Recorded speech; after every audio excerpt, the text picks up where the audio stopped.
So the curious case of Intel Corp. We haven't talked about Intel in quite a while, but when it touched lows not seen since the Great Recession of 2008, 2009, it certainly got all of our attention once again. So although it's been a while, is Intel a value stock? What are we doing with it? Is anyone interested in Intel anymore? Or has everyone moved on and focused on the next generation of chip designers, manufacturers, and the like? But Intel is still an important company. It was Chipzilla for quite a while, as it was known, and is probably one of the more iconic names that is out there in semiconductor and high technology spaces. But they have certainly their IBM type moment that they've gone through where the existence of the company is in doubt and being challenged. They were trying to bite off a whole lot of things and not sure what's working and what's not working. However, in all this doom and gloom lies the opportunity.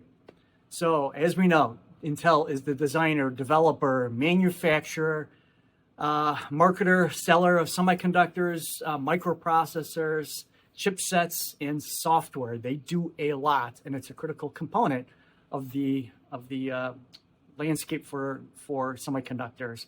They also have this foundry business that was really catapulted, that is struggling and trying to get off the ground. So we've had certainly a CEO turnover out with Pat Gelsinger. Kind of we're listless for a period of time, and now we've got Lip-Bu Tan in there, and the timing is very interesting to say the least.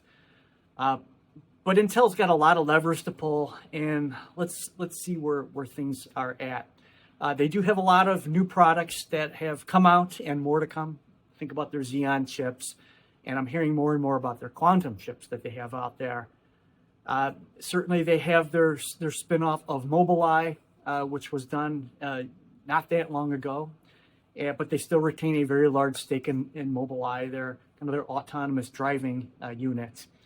Altera, kind of their ASICs chip division, which they purchased not that long ago either, not that many years ago, is probably going to get spun off, or we'll see what Lip-Bu Tan does. Maybe he'll keep it. Maybe it's got a lot of value to be harnessed still.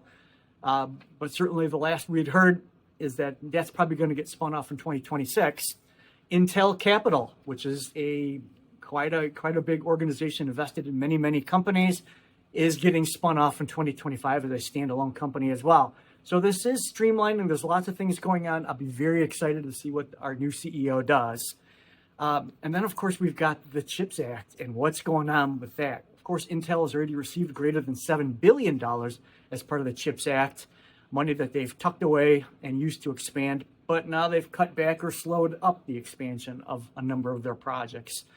So with more money probably to be scrutinized as to the direction of the company. The exciting thing is that the new CEO, Lip-Bu Tan, did come out, and he had what I thought was a very heartfelt message to the investing community and to employees, that they're going to turn Intel really into an engineering and juggernaut. Is that they're going to turn the engineers loose, and they're going to be a very innovative company. They're going to run this kind of like a startup. They're going to change the culture. They're going to get more AI focused. They've already initiated cost-cutting efforts to save $10 billion a year, and a number of layoffs have already been announced and happened. Of course, there is a large debt load to go with the company, and with a quarter of the business or so roughly coming out of China, that throws in more questions. And then, of course, the recent article, whether it's a factual, truthful article or a hit job on the new CEO, that he's got lots and lots of ties into China, the Chinese Communist Party, and the military complex. Throws a little bit of clouds in the situation. I'm hoping that our new CEO is a very honest, trustworthy man. He certainly is well decorated. He's done a lot of good, and I think he's probably a capitalist at heart, and he's trying to make a lot of money and achieve some great things in his lifetime. So let's hope that that's what the case is, since he's our guy and we're banking on him for a big turnaround. And then, of course, there's the interesting case with TSMC, Taiwan Semiconductor. Will the foundry business of Intel merge in with that to come create some sort of a kind of an offshoot type of company where you utilize TSMC to help run and manage that. We'll see where the Trump administration takes that or allows that to go. But a lot of interesting things happening with Intel. So that brings us back to a company that is scraping the bottom. $83 billion market cap, $19 or so share price. It's hovering to lows, clinging to lows that we haven't seen in since 2009. Year to date, it's getting hit. 1 year it's down hit. 5 year it's down over 60%.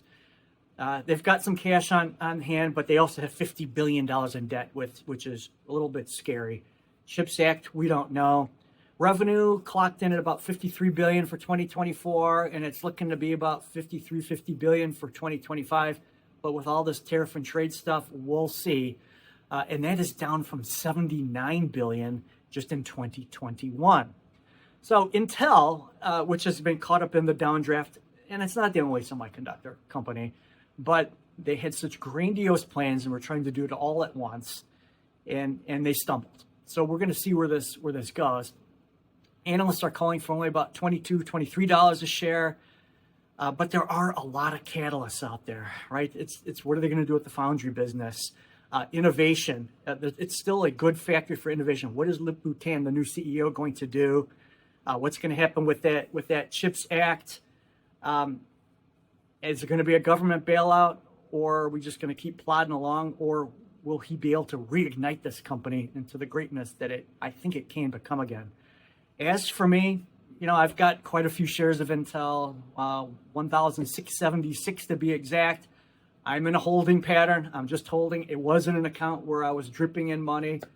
I stopped that a while ago, but I'm holding my shares, looking for that turnaround. I'm down quite a bit, hoping to spark that rebirth of the company, and that we can kind of live up to expectations that we all had for this company for quite a long time. That's what I'm doing. I see a lot of value in Intel. I'm not blind to the fact that lots of things can happen within their control and outside of their control. But it seems to be a value proposition. And does the risk outweigh things right now? No, I think the risk is great, but the potential for a big turnaround can be even greater. And I want to see what our new CEO can do with this company. I'm excited about the future. Let me know what you're doing. Hope this helps.